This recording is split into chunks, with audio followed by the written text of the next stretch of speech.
Rajalakshmi madam, ನಾವು ಅಂದ್ರೆ ಇದು ಕಾನ್ಸ್ಟಿಟ್ಯೂಷನಲಿ ಸಾಂವಿಧಾನಿಕವಾಗಿ ಮಾತನ್ನು ಒಪ್ಲಿಕ್ಕೆ ಕಷ್ಟವಾದರೂ ಕೂಡ ಸಮಾಜ ಯಾವಾಗಲೂ ಹೇಗೆ ನೋಡ್ತಿತ್ತು ಮಠಗಳನ್ನ ಮಂದಿರಗಳನ್ನ ಅಂತಂದ್ರೆ ಇಟ್ಸ್ ಅಬೋ ಸೊಸೈಟಿ.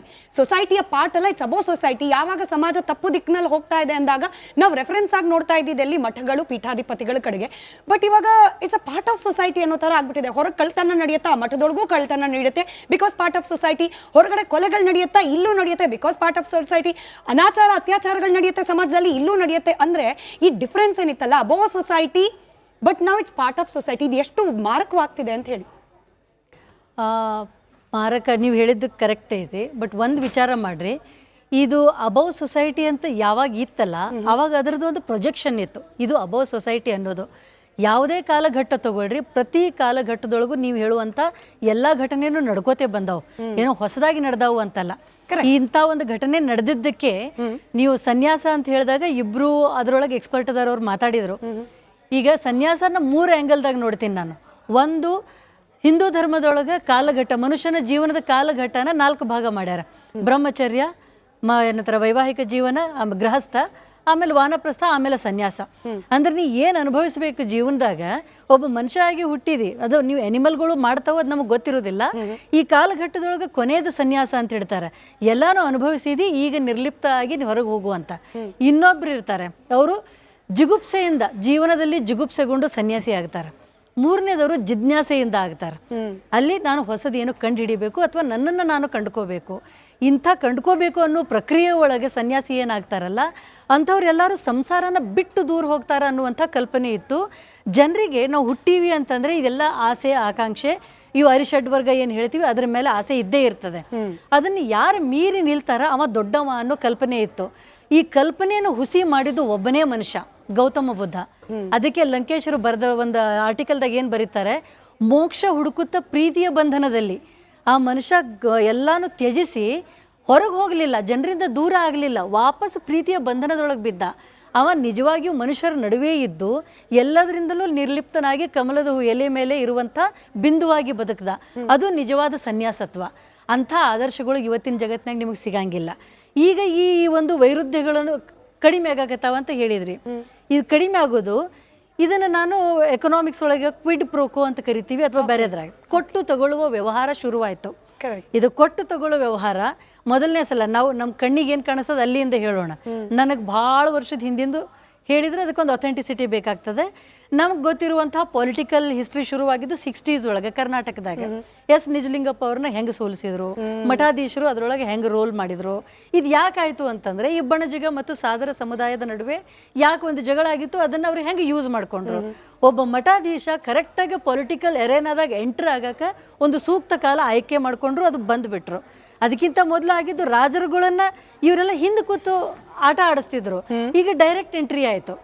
ಇದೇ ಪಾಲಿಟಿಕ್ಸ್ ಅನ್ನ ಯಡಿಯೂರಪ್ಪ ಒಂದು ಹೆಜ್ಜೆ ಮುಂದೆ ತಗೊಂಡು ಹೋದ್ರು. ಬಜೆಟ್ ಒಳಗೆ ಜನರ ಟ್ಯಾಕ್ಸ್ ಪೇಯರ್ ಮಾಡಿದಂತ ದುಡ್ಡನ್ನ ಮಠಗಳಿಗೆ ಕೊಡೋ ಅಧಿಕಾರ ಇವ್ರಿಗೆ ಯಾರು ಕೊಟ್ಟಿದ್ರು? ಇವ್ರು ಮಠಗಳಿಗೆ ಕೊಟ್ರು. ಮಠಗಳು ಅದಕ್ಕೆ ನಮ್ಮೂರ್ ಕಡೆ ಅದಕ್ಕೆ ಬಿಡೆ ಬೀಳುದು ಅಂತಾರ, ಬಿಡೆಕ್ ಬಿದ್ರು. ಇವ್ರಿಗೆ ಅದನ್ನ ಇಲ್ಲ ಬಿಡೆ ಬೀಳುದಂದ್ರೆ ಯೂಸ್ ಟು ಆಗೋದಲ್ಲ. ನಮ್ಗೆ ಇವ್ರು ಕೊಟ್ರಲ್ಲ, ಇವ್ರಿಗೆ ನಾ ಏನ್ ಕೊಡ್ಲಿ? ಓಕೆ ಇದು ಈ ತರ ಇವ್ರು ಕೊಡ್ಲೇಬೇಕಾದ ಪರಿಸ್ಥಿತಿ ಬಂದಾಗ ಈ ಎಲ್ಲಾ ಮಠಗಳು ಅವು ಏನದು ಅಂತಂದ್ರೆ ವೋಟನ್ನ, ಜನರ ಒಂದು ವೋಟಿಂಗ್ ಕೆಪಾಸಿಟಿಯನ್ನ ಟರ್ನ್ ಮಾಡುವಂತ ಕೇಂದ್ರಗಳಾಗಿ ಬದಲಾದು. ಜನರಿಗೆ ಅರ್ಥ ಮಾಡಿಸ್ಬೇಕು ಅಂದ್ರೆ ನಿಮ್ಗೊಂದು ಪೀಠ ಕೊಡ್ತೀನಿ, ಅಧಿಕಾರ ಕೊಡ್ತೀನಿ, ದುಡ್ಡು ಕೊಡ್ತೀನಿ, ಅದೇ ದುಡ್ಡು ಕೊಡ್ತೀನಿ, ಅದಕ್ಕೆ ಪೂರಕವಾಗಿ ನನಗೆ ಓಟ್ಗಳಾಗಿ ಕೊಡು. ಯಾಕಂದ್ರೆ ಎಲ್ಲಾ ಮಠಾಧೀಶರು ಡೈರೆಕ್ಟ್ ಆಗಿ ಇವರಿಗೆ ಓಟ್ ಹಾಕ್ರಿ ಅಂತ ಹೇಳಂಗಿಲ್ಲ. ಕೆಲವೊಬ್ರು ಅವ್ರವ್ರ ಇದಕ್ಕೆ ಬಿಟ್ಬಿಡ್ತಾರೆ.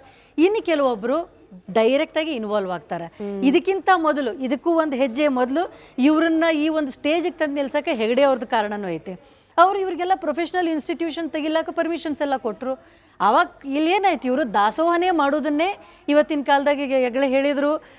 ಇದನ್ನ ಗೌರ್ಮೆಂಟು ಫ್ರೀ ಅಕ್ಕಿ ಕೊಡ್ತದೆ, ಫ್ರೀ ರೇಷನ್ ಕೊಡ್ತದೆ ಅಂತಂದ್ರೆ ಗೌರ್ಮೆಂಟನ್ನು ಜನ ಕ್ರಿಟಿಸೈಸ್ ಮಾಡ್ತಾರೆ. ನೀವ್ಯಾಕೆ ಫ್ರೀ ಕೊಡ್ತೀರಿ, ಟ್ಯಾಕ್ಸ್ ಪೇಯರ್ ಮನಿ ಅಲ್ಲಿ ಮಾಡ್ತೀರಿ, ಪ್ರಗತಿ ಕಾರ್ಯದಾಗ ನೀವು ಇದರಿಂದ ಕಡಿಮೆ ಆಗ್ತದೆ ದುಡ್ಡು ಅಂತ ಹೇಳ್ತಾರೆ. ಇದನ್ನು ಮಠ ಮಾಡಿದ್ರೆ ಮಠಗಳು ಶ್ರೇಷ್ಠ ಅಂತ ಆಗ್ತಾವೆ. ಇದನ್ನ ಎಲ್ಲಿ ತನಕ ನಮಗೆ ಸ್ವಾತಂತ್ರ್ಯ ಸಿಕ್ಕಿದ್ದಿಲ್ಲ. ಈಗ ಗೋರು ಚನ್ನಬಸಪ್ಪನವ್ರ ಒಂದು ವರದಿ ಪ್ರಕಾರ 5,500 ಮಠಗಳಿದ್ವು ಅಂತ 1947 ಬರ್ತಾ ಬರ್ತಾ ಒಂದಿಷ್ಟು ಸಾವಿರಗಳು ಹೋದು. ಈಗ ಫಂಕ್ಷನಲ್ ಆಗಿ 10,000 ಅದಾವು ಅಂತ ಹೇಳ್ತಾರೆ. ಆ 1000ದೊಳಗೆ ಟಾಪ್ ಅಂತೇಳಿ ಒಂದು ಡಜನ್ನೋ ಎರಡು ಡಜನ್ನೋ ಪಾಪ್ಯುಲರ್ ಇರಬಹುದು ಅಥವಾ ಪ್ರಭಾವಿ ಇರಬಹುದು.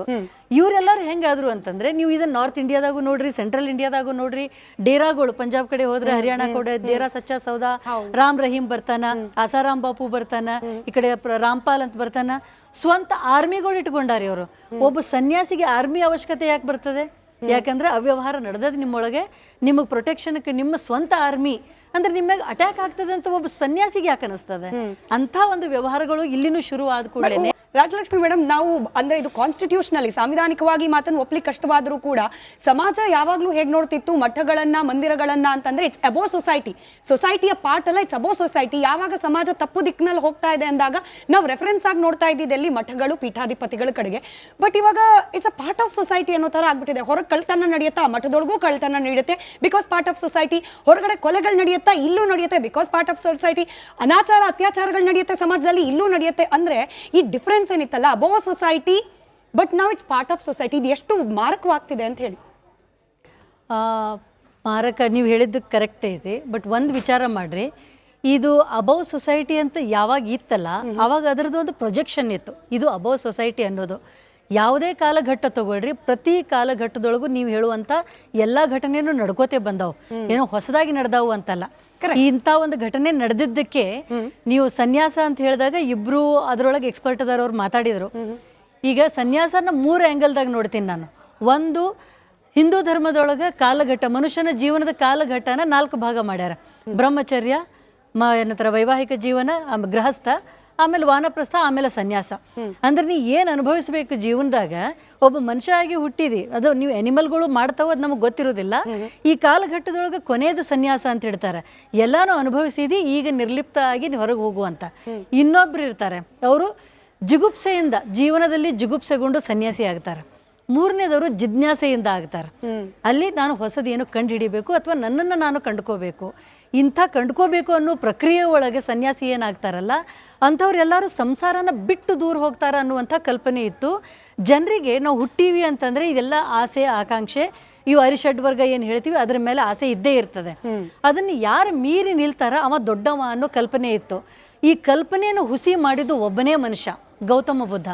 ಅದಕ್ಕೆ ಲಂಕೇಶರು ಬರೆದ ಒಂದು ಆರ್ಟಿಕಲ್ದಾಗ ಏನು ಬರೀತಾರೆ, ಮೋಕ್ಷ ಹುಡುಕುತ್ತ ಪ್ರೀತಿಯ ಬಂಧನದಲ್ಲಿ ಆ ಮನುಷ್ಯ ಎಲ್ಲಾನು ತ್ಯಜಿಸಿ ಹೊರಗೆ ಹೋಗಲಿಲ್ಲ, ಜನರಿಂದ ದೂರ ಆಗಲಿಲ್ಲ, ವಾಪಸ್ ಪ್ರೀತಿಯ ಬಂಧನದೊಳಗೆ ಬಿದ್ದ. ಅವ ನಿಜವಾಗಿಯೂ ಮನುಷ್ಯರ ನಡುವೆ ಇದ್ದು ಎಲ್ಲದರಿಂದಲೂ ನಿರ್ಲಿಪ್ತನಾಗಿ ಕಮಲದ ಎಲೆ ಮೇಲೆ ಇರುವಂಥ ಬಿಂದುವಾಗಿ ಬದುಕದ. ಅದು ನಿಜವಾದ ಸನ್ಯಾಸತ್ವ. ಅಂಥ ಆದರ್ಶಗಳು ಇವತ್ತಿನ ಜಗತ್ತಿನಾಗ ನಿಮಗೆ ಸಿಗಂಗಿಲ್ಲ. ಈಗ ಈ ಒಂದು ವೈರುಧ್ಯಗಳನ್ನು ಕಡಿಮೆ ಆಗಕತ್ತಾವ ಅಂತ ಹೇಳಿದ್ರಿ. ಇದು ಕಡಿಮೆ ಆಗೋದು, ಇದನ್ನು ನಾನು ಎಕನಾಮಿಕ್ಸ್ ಒಳಗೆ ಕ್ವಿಡ್ ಪ್ರೋಕೋ ಅಂತ ಕರಿತೀವಿ, ಅಥವಾ ಬೇರೆದ್ರಾಗ ಕೊಟ್ಟು ತಗೊಳ್ಳುವ ವ್ಯವಹಾರ ಶುರುವಾಯಿತು. ಇದು ಕೊಟ್ಟು ತಗೊಳ್ಳೋ ವ್ಯವಹಾರ ಮೊದಲನೇ ಸಲ ನಾವು ನಮ್ಮ ಕಣ್ಣಿಗೆ ಏನು ಕಾಣಿಸ್ತದೆ ಅಲ್ಲಿಂದ ಹೇಳೋಣ. ನನಗೆ ಭಾಳ ವರ್ಷದ ಹಿಂದಿಂದು ಹೇಳಿದರೆ ಅದಕ್ಕೊಂದು ಅಥೆಂಟಿಸಿಟಿ ಬೇಕಾಗ್ತದೆ. ನಮ್ಗೆ ಗೊತ್ತಿರುವಂತಹ ಪೊಲಿಟಿಕಲ್ ಹಿಸ್ಟ್ರಿ ಶುರುವಾಗಿದ್ದು 60s ಒಳಗೆ ಕರ್ನಾಟಕದಾಗ. ಎಸ್ ನಿಜಲಿಂಗಪ್ಪ ಅವ್ರನ್ನ ಹೆಂಗೆ ಸೋಲಿಸಿದ್ರು, ಮಠಾಧೀಶರು ಅದರೊಳಗೆ ಹೆಂಗೆ ರೋಲ್ ಮಾಡಿದ್ರು. ಇದು ಯಾಕಾಯಿತು ಅಂತಂದರೆ ಈ ಬಣಜಿಗ ಮತ್ತು ಸಾದರ ಸಮುದಾಯದ ನಡುವೆ ಯಾಕೆ ಒಂದು ಜಗಳ ಆಗಿತ್ತು, ಅದನ್ನು ಅವ್ರು ಹೆಂಗೆ ಯೂಸ್ ಮಾಡಿಕೊಂಡ್ರು. ಒಬ್ಬ ಮಠಾಧೀಶ ಕರೆಕ್ಟಾಗಿ ಪೊಲಿಟಿಕಲ್ ಎರೇನಾದಾಗ ಎಂಟ್ರ್ ಆಗಕ್ಕೆ ಒಂದು ಸೂಕ್ತ ಕಾಲ ಆಯ್ಕೆ ಮಾಡಿಕೊಂಡ್ರು, ಅದು ಬಂದುಬಿಟ್ರು. ಅದಕ್ಕಿಂತ ಮೊದಲಾಗಿದ್ದು ರಾಜರುಗಳನ್ನ ಇವರೆಲ್ಲ ಹಿಂದೆ ಕೂತು ಆಟ ಆಡಿಸ್ತಿದ್ರು. ಈಗ ಡೈರೆಕ್ಟ್ ಎಂಟ್ರಿ ಆಯ್ತು. ಇದೇ ಪಾಲಿಟಿಕ್ಸ್ ಅನ್ನ ಯಡಿಯೂರಪ್ಪ ಒಂದು ಹೆಜ್ಜೆ ಮುಂದೆ ತಗೊಂಡು ಹೋದ್ರು. ಬಜೆಟ್ ಒಳಗೆ ಜನರ ಟ್ಯಾಕ್ಸ್ ಪೇಯರ್ ಮಾಡಿದಂತ ದುಡ್ಡನ್ನ ಮಠಗಳಿಗೆ ಕೊಡೋ ಅಧಿಕಾರ ಇವ್ರಿಗೆ ಯಾರು ಕೊಟ್ಟಿದ್ರು? ಇವ್ರು ಮಠಗಳಿಗೆ ಕೊಟ್ರು. ಮಠಗಳು ಅದಕ್ಕೆ ನಮ್ಮೂರ್ ಕಡೆ ಅದಕ್ಕೆ ಬಿಡೆ ಬೀಳುದು ಅಂತಾರ, ಬಿಡೆಕ್ ಬಿದ್ರು. ಇವ್ರಿಗೆ ಅದನ್ನ ಇಲ್ಲ ಬಿಡೆ ಬೀಳುದಂದ್ರೆ ಯೂಸ್ ಟು ಆಗೋದಲ್ಲ. ನಮ್ಗೆ ಇವ್ರು ಕೊಟ್ರಲ್ಲ, ಇವ್ರಿಗೆ ನಾ ಏನ್ ಕೊಡ್ಲಿ? ಓಕೆ, ಇದು ಈ ತರ ಇವ್ರು ಕೊಡ್ಲೇಬೇಕಾದ ಪರಿಸ್ಥಿತಿ ಬಂದಾಗ ಈ ಎಲ್ಲಾ ಮಠಗಳು ಅವು ಏನದು ಅಂತಂದ್ರೆ ವೋಟನ್ನ, ಜನರ ಒಂದು ವೋಟಿಂಗ್ ಕೆಪಾಸಿಟಿಯನ್ನ ಟರ್ನ್ ಮಾಡುವಂತ ಕೇಂದ್ರಗಳಾಗಿ ಬದಲಾದು.